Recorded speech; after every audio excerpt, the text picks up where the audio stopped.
70 సంవత్సరాలు కాపురం చేసిన ముసలమ్మ భర్తకి లోబడి ఉందట. స్తోత్రం చెప్పండి. ఎందుకు ఆ కుటుంబం ఆశీర్వదించబడిందో తెలుసా? లోబడే కుటుంబం అది. యజమానుడు దేవుడికి లోబడి, దేవునికి భయపడి పరిశుద్ధత కలిగి కాపాడుకుంటే, కొడుకు తల్లిదండ్రులకు లోబడితే, భార్య భర్తకు లోబడిన కుటుంబం అది. స్తోత్రం చెప్తాను. ఎందుకు మీ కుటుంబంలో లోబడే మనసు ఉందా? ఏనాలి అమ్మా, ఏనాలి లోబడే మనసు ఉందా? ఓ సహోదరుడా, దేవునికి లోబడుతున్నావా? ఓ భార్య, నీ భర్తకి లోబడుతున్నావా? పిల్లలారా, నీ తల్లిదండ్రులకు లోబడుతున్నారా? మరి ఆశీర్వాదం ఎలా వస్తుంది చెప్పండి, మీరు ఆలోచించండి. ఆశీర్వాదం రావడానికి దేవుని దగ్గర నుంచి నువ్వు లోబడాలి.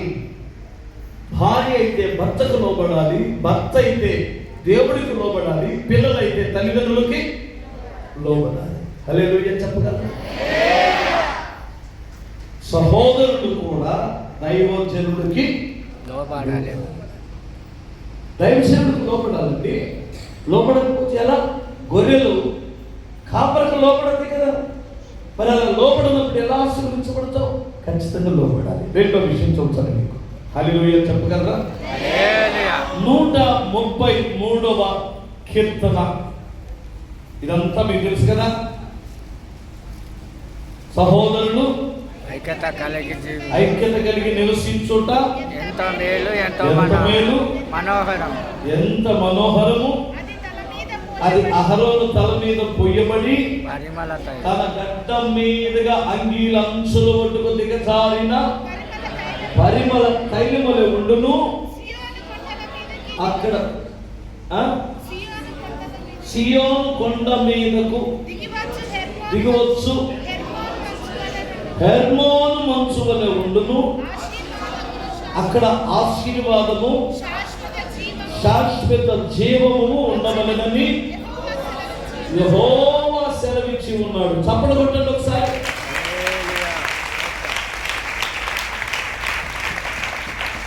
ఇక్కడ గ్రహించవలసింది ఏమిటంటే, ఏ కుటుంబములో ఐక్యత ఉంటుందో, ఏ సంఘములో ఐక్యత ఉంటుందో అక్కడ ఆశీర్వాదం ఉండవలనని దేవుడే సెలవిచ్చాడు.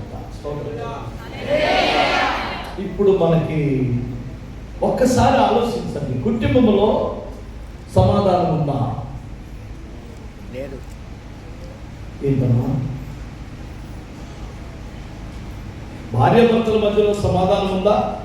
లేదు. అత్త కోడల మధ్యలో లేదు.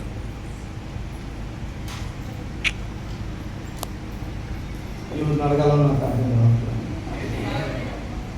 ఉందా? లేదు. మరి మీరు ఇక్కడికి వచ్చి ఏం తెచ్చమంటారు? ఆశీర్వాదం నువ్వు అడుగుతున్నావు, పాస్టర్ గారు కూడా అడుగుతున్నాడు. తీసుకపోయి నరకంలో మీ మధ్యలో ఐక్యత ఉన్నప్పుడు కదా. ఐక్యత ఎక్కడుంటుందో అక్కడ ఆశీర్వాదము, నిత్య జీవము ఉంటుందంట. స్తోత్రం చెప్పాలి. అందుకని పరిశుద్ధాత్ముడు మనలోనికి వచ్చినప్పుడు ఆయన ఎప్పుడు పోరాడేది ఏమిటంటే, ఆ ఆత్మ ఐక్యత కలిగించడానికి ఇష్టపడతాడట. స్తోత్రం చెప్పాలి. చిచ్చు పెట్టేవాడు పరిశుద్ధాత్ముడు కాదు. భేదాలు కలిగించేవాడు పరిశుద్ధాత్ముడు కాదు. పరిశుద్ధాత్ముడు ఎవరిలో ఉంటారో వారు కలిసిపోతారు అంతే. నీళ్లు పాలు ఏమవుతాయి? కలిసిపోతాయి కదా. కలిసిపోతాయి. భేదం వస్తుందంటే అక్కడికి ఎవరు వచ్చినట్టు? సాతానుగాడు వచ్చాడు. అసూయ వచ్చిందంటే దాని అర్థం ఏంటి? కపటం వచ్చిందంటే దాని అర్థం ఏంటి? గర్విష్ఠులతో కలిసి ఉండగలమా? అహంకారమైన మనుషులతో కలిసి ఉండగలమా? కోపిష్ఠులతో కలిసి ఉండగలమా? ఏమండి? బూతులు తిట్టి విచ్చలవిడిగా మాట్లాడే వారితో కలిసి ఉండగలమా? ఆ దయ్యపు క్రియలో ఉన్నటువంటి వారితో సమాధానం కలిగి ఉండలేదు. కానీ బైబిల్ ఏం చెబుతుందంటే సమాధాన పరుచువారు ధన్యులు, వారు దేవుని కుమారులు అనబడుతున్నారు అన్నాడు. స్తోత్రం చెప్పాలి. పడువారా పరుచువారా? సమాధానం పడువారు కాదు, సమాధానం పరుచువారు. అర్థమవుతా? ఇప్పుడు నువ్వు నేను దేవుని బిడ్డలుగా ఉండాలంటే ఏంటంటే తీసుకోవాలి, సమాధానం పరచాలి. ఒక దైవజనుడు సమాధానం పరుస్తాడు కదా. హల్లెలూయా. సంఘములో భక్తులు, నీతిమంతులు, పరిశుద్ధులు ఏం చేస్తారంటే విడిపోయిన వారిని కలుపుతారు, సమాధానం పరుస్తారు. ఆ సమాధానం ఎక్కడ ఉంటుందో అక్కడ ఆశీర్వాదం ఉంటుంది. ఆశీర్వాదం, సమాధానం రావాలంటే క్షమించాలి కదా, పగ తీసేసుకోవాలి కదా.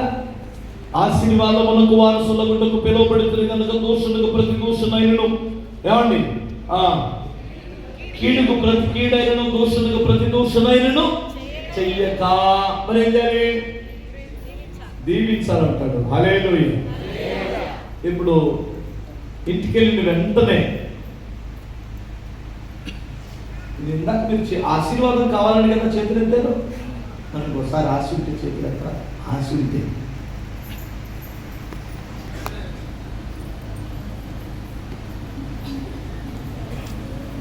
ఇప్పుడు నీకు ఎవరు పగస్తున్నావు మీ ఇంట్లో, బయట సగం పక్కన పెట్టి మాట్లాడతావా వెళ్ళి? హల్లెలూయా. అత్తయ్య ట్యాబ్లెట్ వేసుకున్నావా? లే, ట్యాబ్లెట్ వేసుకున్నావా లేదా అడుగుతావా? మంచి మంచి వాళ్ళు వస్తున్నారు ఎగ్జామ్లో అంటావా? అర్థం కాదు కదా. అత్తలు కూడా ముసలోళ్ళు అయిన తర్వాత కూడా వాళ్ళ పౌరుషం తగ్గట్లేదు. దాంతో మాట్లాడడం నా ఎడవ కాలు కూడా మాట్లాడుతున్నావా? ఆ కాలు బట్టి ఈడ్చింది రేపు చచ్చిన రోజు. మీకు అర్థం కాలేదా? పక్షవాతం వచ్చిందనుకో కోడలు ఏ కాలుతో ఈడ్చింది, ఆ ఎడకాలు బట్టే లాగేసిందని సంగతి తగ్గించుకోవాలి కదా. ఏమండి, ఒక అడుగు తగ్గించుకో కోడల దగ్గర, తప్పేముంది ఏమ్మా కదా? లేదు ఇంటర్నేషనల్ గొడవ ఏంటంటే అత్తల గొడవ. అది మన మన మన రాష్ట్రానికి సంబంధించిన ఒకటే కాదు, ఇంటర్నేషనల్ గొడవ. వీళ్ళిద్దరు మధ్యలో అడకత్తెరలో కోప చెక్కలాగా ఒకడు వస్తుంటాడు. ఇప్పుడు ఎవరు? భర్త, కొడుకు, భర్త మధ్యలాగానే ఉన్నావు. స్తోత్రం చెప్తారు ఒకసారి. హల్లెలూయా. మీకు అందరి చేతులు జోడించి బ్రతుకుతున్నాం. మనం బ్రతికేది 3 రోజులు. అందరితో సమాధానంగా ఐక్యత కలిగి ఆశీర్వాదం వస్తుంది. ఒక శత్రువుని మీరు చంపేయాలంటే మాటకు మాట, మాటకు మాట, మాటకు మాట అసలు అన్నది. వాళ్ళ మీద పగ తీర్చుకోవద్దు. ఎందుకంటే వాళ్ళ మీద పగ తీర్చుకుందాం అనుకున్నప్పుడు వాళ్ళు ఇంకా వాళ్ళ శత్రువులు తయారు చేస్తుంటారు. వాళ్ళ మీద ఎప్పుడైతే ప్రేమ చూపిస్తామో శత్రువు చచ్చిపోతాడు. తెలుసా మీకు ఆ విషయం? శత్రువు ఏమవుతాడు? చచ్చిపోడు. ఆపదలు ఉంటే ఆదుకోండి. శత్రువు అంతటితో అంతరించిపోతాడు. దేవుడి ఆశీర్వాదం మీ మీదకి వస్తుంది. దేవుడి స్తోత్రం. ఇంకో మాట చెప్తానే. ఇప్పుడు ఎందులో ఉంది ఆశీర్వాదం చెప్పండి? నెంబర్ 1 కాదు, లోబడుటలో ఆశీర్వాదం ఉంది. ఓకేనా? 2 సమాధానం, ఐక్యతలో ఆశీర్వాదం ఉంది. 3 సామెతల గ్రంథం 10:4 ఒక మాట చూడండి.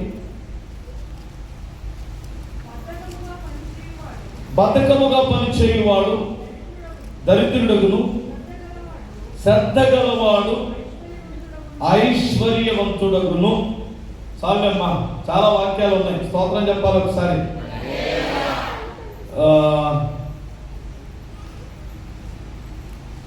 కష్టజీవిని ఏం చేస్తాడు దేవుడు? ఆశీర్వదిస్తాడు కదా. యాకోబు కూడా ఇదే అన్నాడు, దేవుడు నా చేతుల కష్టమును నా ప్రయాసను చూసి నన్ను ఆశీర్వదించాడు. దేవుడికి స్తోత్రం. స్వాములు పోతుని దేవుడు ఆశీర్వదిస్తాడా? బద్ధకముగా పనిచేసేవాడు ఏమవుతాడు? దరిద్రుడు అవుతాడట. కష్టపడి పని చేసేవాడు ఐశ్వర్యవంతుడు అవుతాడు. అంటే దేవుడు ఆ వ్యక్తిని ఆశీర్వదించబోతున్నాడు అని అర్థం. రాత్రి బదులు కష్టపడండి. అసలు మీ తెలంగాణ వాళ్ళు చూస్తే నాకు ఇప్పుడు ఎంత ఆనందంగా ఉందో. హల్లెలూయా. అవునా? ఎందుకంటే మా ఆంధ్ర వాళ్ళకంటే ఇప్పుడు మీ తెలంగాణ వాళ్ళు బాగా కష్టపడుతున్నారని నేను చూస్తున్నాను. రైతులు నిజమండి ఎక్కడ చూసినా చూడండి ధాన్యం, ఎక్కడ చూసిన రైతులు చాలా పనులు చేసుకుంటున్నారు. అంటే విపరీతంగా కష్టపడుతున్నారు, విపరీతమైన పంటను కూడా పండిస్తున్నారు. ఒకప్పుడు తెలంగాణ వాళ్ళకి అంతగా పంటలు పండించడం చేత కాదని చెప్పుకునేవారు. నిజం చెప్పంటారా? చెప్పుకునేవారండి. ఇప్పుడు ఆంధ్ర వాళ్ళు స్వామర్లు అయ్యారు అనిపిస్తుంది నాకు. మీరు కష్టజీవులు ఇప్పుడు పొలం పండిస్తున్నారు. దేవుడు అందుకనే ఈ రాష్ట్రాన్ని ఇంకా ఆశీర్వదించబోతున్నాడు. హల్లెలూయా చెప్పగలరా? ఎందుకంటే కష్టపడి చదువుకున్నాడు పైకి వస్తాడు, కష్టపడి జాబ్ చేసిన వాడు పైకి వస్తాడు, కష్టపడి ఏమంటే శ్రద్ధ కలిగి వ్యాపారం చేసినవాడు పైకి వస్తాడు, కష్టపడి భూమి దున్నిన వాడు పైకి వస్తాడు. అదే దేవుడు చెప్తున్నాడు, నువ్వు కష్టపడటం వలన దేవుడు నిన్ను పైకి లేపుతాడు. నీ స్వామర్థనం నిన్ను దరిద్రులు చేస్తాడు. పాస్టర్లతో సహా పాస్టర్ గారితో సహా ఏం చేయాలి? యవన కాలంలో ఎవడైతే సుఖపడతాడో పాస్టర్లో ఆడు వృద్ధాప్యంలో ఎక్కడ పోవటమంటే అక్కడికి వెళ్ళి అర్థమవుతుందా బిర్యానీ తిని 200 అండి సార్ ప్యాన్ పాస్టర్ అంటాడు. స్తోత్రం చెప్తాను. ఎందుకంటే వీడు యవన కాలంలో వీడు పని చేయాల, యవన కాలంలో వీడు స్వాములుగా ఉన్నాడు. ఆడ గురించి ఏళ్ళ గురించి మాట్లాడుతూ తిరిగాడు. సువార్త చెప్పురా స్వామి అంటే ఆ పాస్టర్ గారు బతుకున్నావు తెలుసు, ఈ పాస్టర్ గారు బతుకున్నావు తెలుసు అని తిరిగాడు. వీడు ఇవాళ బ్రతుకుని చెప్పమని వీళ్ళ సేవకు తెలిసింది. కాబట్టి ఏసై త్యాగాన్ని కనుక చెప్పాలి. నీకు అర్థం కాదుగా, ఒకడు బ్రతుకుతో మనకి ఎందుకండి? వాడు బ్రతికెళ్ళకపోతే మనకెందుకు? మనం సువార్త చెప్పినప్పుడు పైకి వస్తాం. దేవుడికి స్తోత్రం. కష్టపడిన వాడిని దేవుడు ఆశీర్వదిస్తాడు. ఇంకో మాట చెప్పనా? మీకు నచ్చని మాట చెప్పనా? నచ్చని మాట తెలిసి వస్తున్నాను. ఇచ్చుటలో ఆశీర్వాదం ఉంది. స్తోత్రం చెప్పండి. అందుకని రెఫరెన్స్ కూడా చూపిస్తున్నారు. ఇచ్చుటలో నా మందిరములో ఆహారముడునట్లు 10వ భాగమంతయు నా మందిరపు నిధిలోనికి తీసుకురండి. ఆకాశపు వాక్యలు నింపి నేను పట్టదారులంతా విస్తారమైన దీవెనలు ఇస్తాను. దేవుని మాట నమ్ముతారా?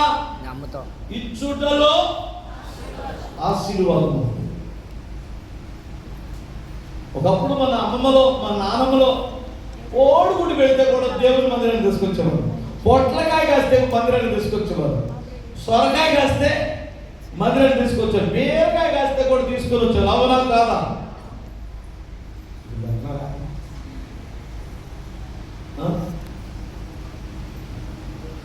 ఏదో పాలిస్తే కూడా తీసుకొచ్చేవారు. హల్లెలూయా. వారి కష్టార్జితము పావలా కూడగట్టి నా దేవుని పని జరగాలని ఇచ్చేవారు. వారి పిల్లలందరూ ఈ రోజున గజెటెడ్ ఆఫీసర్స్ గా ఉన్నారు. నిజమండి, వారి పిల్లలే ఇప్పుడు వాళ్ళ ఇంట్లో కిరసనాలు డబ్బులు లేవు. ఆ రోజుల్లో కిరసనాలు గుడ్డు తెలుసా మీకు? ఎంతమంది తెలుసు కిరసనాలు గుడ్డు? సాయంత్రం 5 అయ్యేసరికి కిరసనాలు గుడ్లు అదే ఆ గ్లాస్ తుడిసి కిరసనాలు పోసి అందులో లాంధ్ర కూడా కాదు, లాంధ్ర పెద్దదే గుడ్లు ఇలా ఏముండేవి? కిరసనాలు గుడ్లు తెలుసా? తెలిసిన మరి గుడ్లు అంటే ఏంటి?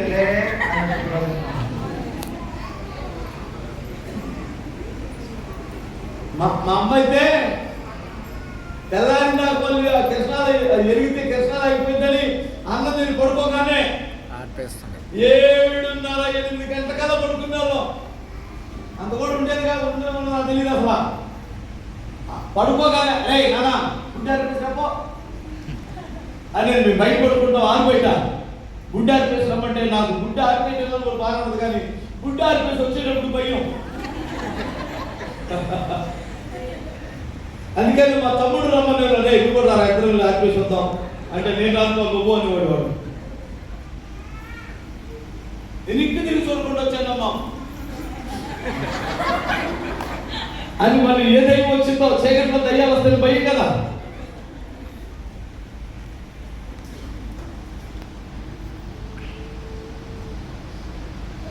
ఆ రోజుల్లో అలా ఉండి మన అమ్మలు మన అమ్మమ్మలు దేవుని కొరకు ఖర్చు చేశారండి.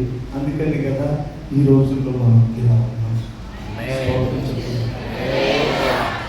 నీ పేదరికం నుంచి దేవుని కొరకు ఖర్చు చేయి. ఉన్న స్థితిలో నుంచి కాదు, నీ కష్టకాలంలో దేవుని కొరకు, నీ కష్టకాలంలో దేవుని కొరకు కూడగట్టు, దేవుని పని చేయి. నా దేవుడు ఆకాశపు వాక్యలు నింపి దీవిస్తాడు. హల్లెలూయా.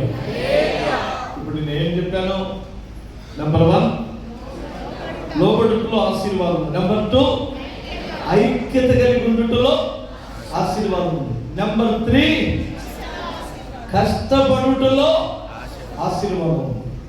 నెంబర్ 4 ఇచ్చుటలో తీసుకోవటంలో దరిద్రం ఉంది. ఇచ్చుటలోనే ఆశీర్వాదం. చివరి ఒక మాట చెప్పనా? ప్రార్థనలో ఆశీర్వాదం. ఒకటే మాట స్తోత్రం చెప్పాలి. యెహోవా దేవుని దగ్గర యాకోబు ఏం చేశాడు? ప్రార్థన చేసి దేవుడు వచ్చాడు కదా. ప్రార్థన చేసే వ్యక్తి దగ్గరికి ఎవరు వస్తారు? ప్రార్థన చేయని వ్యక్తి దగ్గరికి ఎవరు వస్తారు? దైవగాడు వస్తాడు. ప్రార్థన చేసిన వెంటనే, మోకరించిన వెంటనే ఆ వ్యక్తి దగ్గరికి ఎవరు వస్తారు? దేవుడు వస్తాడు. హల్లెలూయా. మోకరించావా ప్రభు అక్కడికి వస్తాడు. అక్కడ దేవుని సన్నిధి వస్తుంది. ఇప్పుడు మోకరించిన వాడు దేవుడిని అడుగుతున్నాడు, నిశ్చయముగా నీవు నన్ను ఆశీర్వదించాడు. అమ్మా, ఓ నా తండ్రి నన్ను ఆశీర్వదించన్నాడు. ఎవరి దగ్గర? మనుషుల దగ్గరికి వెళ్ళి. ఎవడో యాసావు. అదే ఏడుపు. యాకోబు ఎవరి దగ్గర ఏడ్చాడు? దేవుడి దగ్గరికి వెళ్ళి ఏడ్చాడు. దేవుడు అతను ఆశీర్వదించాడు. అతడు శరీర సంబంధమైన కన్యలతో తండ్రి దగ్గరికి వెళ్ళి ఏడ్చాడు. మనుషుల వైపు చూశాడు. ఇతను దేవుడి వైపు చూసి ఏడ్చాడు. అక్కడ ఆశీర్వాదం దిగింది. ఎంతకాలం మనుషుల వైపు చూసి ఆశీర్వాదం తీసుకోవాలనుకుంటాం? మన వాళ్ళు ఇక్కడ పోట్లాడుకుంటున్నారు. మీ వాళ్ళు ఇచ్చారా? మీ వాళ్ళు, మీ నాన్న రూపాయలు ఇచ్చారా? మనకి మా వాళ్ళు ఇచ్చేదేంటా? మీ అమ్మ ఇచ్చిందా? మీ అయ్యి ఇచ్చారా? ఇది దగ్గర పోట్లాడుకుంటున్నారా? ఎవరు ఇచ్చారు? మీ వాళ్ళని చదువుతుంటే నాకు మండుతుంది అసలు. మనకు కాపుడు వచ్చి మీ నాన్న 50,000 ఇచ్చాడా? కింద వాడేసావు. ఎక్కడ కదా పోట్లాడుకుంటున్నారు? ఎంతమంది పోట్లాడుకుంటున్నారు? అబద్ధం అనుకుంటు చెప్పండి. అబద్ధం అనుకుంటారు. అది ఇచ్చేది నాకు అర్థం కాదు. నేను ఒక మాట చెప్పనా? హల్లెలూయా చెప్పగలరా? నేను అన్యుల కుటుంబం నుంచి వచ్చానండి. పక్షి విగ్రహాలలో ఉంది. నా భార్య తల్లిదండ్రులు కూడా భయంకరమైన విగ్రహాలు ఉంటుంది. మీరు నమ్మండి, నాకు పెళ్ళైన తర్వాత సంకురాత్రికి మాత్రమే మా అత్త మామ ఒక జత బట్టలు గుర్తించారు. సంకురాత్రికి ఫస్ట్ పండుగ కదా అది. సంక్రాంతి పండుగ కొడుకు కోడలు తీసుకెళ్తారుగా, అదే కొడుకు కోడలు కాదు, కూతుర్ని అల్లుని అప్పుడు కనిపించారండి. ఆ తర్వాత మా అదృష్టం బాగుండి ఏసై నమ్ముకున్నాం. నమ్ముకున్న తర్వాత నా భార్య బొట్టు తీసేసింది. ఏసై నమ్ముకున్న తన బొట్టు తీసేసి వాళ్ళ ఇంటికి వెళ్ళాం. వాళ్ళ ఇంటికి వెళ్తే మా మామ అడిగాడు, ఏంటమ్మా పుట్టింది అని అడిగాడు. నేను బాప్తిసం తీసుకున్నాను. బాప్తిసం తీసుకున్నావా? అని గబగబా గాబు దగ్గరికి వెళ్ళి గాబేగా తొట్టేటారా తొట్టే గాబా గాబే తొట్టి మంచినీళ్ళు తొట్టి. ఓకే, తొట్టి దగ్గరికి వెళ్ళి నా డౌట్ వచ్చింది, మా దగ్గర కాబట్టారు మీరు తొట్టి అంటారు. ఓకే, తొట్టి దగ్గరికి వెళ్ళి బకెట్ నీళ్ళు తీసుకొని బొమ్మ తీసుకొని నా పెద్ద కూతురు తెచ్చింది బా. ఓకే, ఇప్పుడు ఆయన దృష్టిలో నా భార్య ఏమైంది? చచ్చిపోయింది. మా నాన్న నాకు ఒక 2 ఎకరాలు పొలం ఇచ్చారు, కానీ ఆ 2 ఎకరాల పొలం సేవ ఖర్చు పెట్టేసి తేకాట్లో కాదు, సేవకి సౌకర్యం చెప్తాను. ఇప్పుడు అమ్మగారి తరపున రాదు, అత్తగారి తరపున రాదు. అందుకని ఆకాశం నుండి వచ్చింది ఆశీర్వాదం. హల్లెలూయా. నువ్వు ఎంతసేపటికి అమ్మగారి వైపు అత్తగారి వైపు అమ్మగారి వైపు చూస్తావో అక్కడ నుండి రాదు. అర్థమైందా? నువ్వు అటువైపు చూసి ప్రార్థన చేస్తే అక్కడ నుండి నీ దేవుడు నీ హస్తాలు దీవిస్తాడు. అది ప్రార్థనలో పోరాడండి, దేవుడు మిమ్మల్ని ఆశీర్వదిస్తాడు. ఇప్పుడు నేను ఆశీర్వాదమునకు వారసులుగా మీరు పిలువబడ్డారు. కానీ ఆశీర్వాదం ఎలా వస్తుంది? దేవుని వాక్యమునకు లోబడండి, అప్పుడు ఆశీర్వాదం. 2, కుటుంబంలో కానీ సహోదరులతో కానీ ఐక్యత కలిగి ఉండండి, అప్పుడు మీరు ఆశీర్వదించబడతారు. 3, రాత్రి మగులు కష్టపడండి, అప్పుడు మీరు కష్టార్జితాన్ని దేవుడు ఆశీర్వదిస్తాడు. 4, ఎవరైనా నచ్చిందా? హల్లెలూయా. ఇచ్చి ఆశీర్వదించబడండి. 5, ప్రార్థనలో గోసాడి మొరపెట్టి ఆశీర్వదించబడండి. దేవుడు మిమ్మల్ని దీవించును గాక. కళ్ళు మూసుకుంటారా? కళ్ళు తెరిచి ప్రార్థన చేస్తారా? బ్రదర్ ఇంకేమైనా ఉందా కార్యక్రమం? ఓకే, అందరూ లేచి నిల్చుందామా?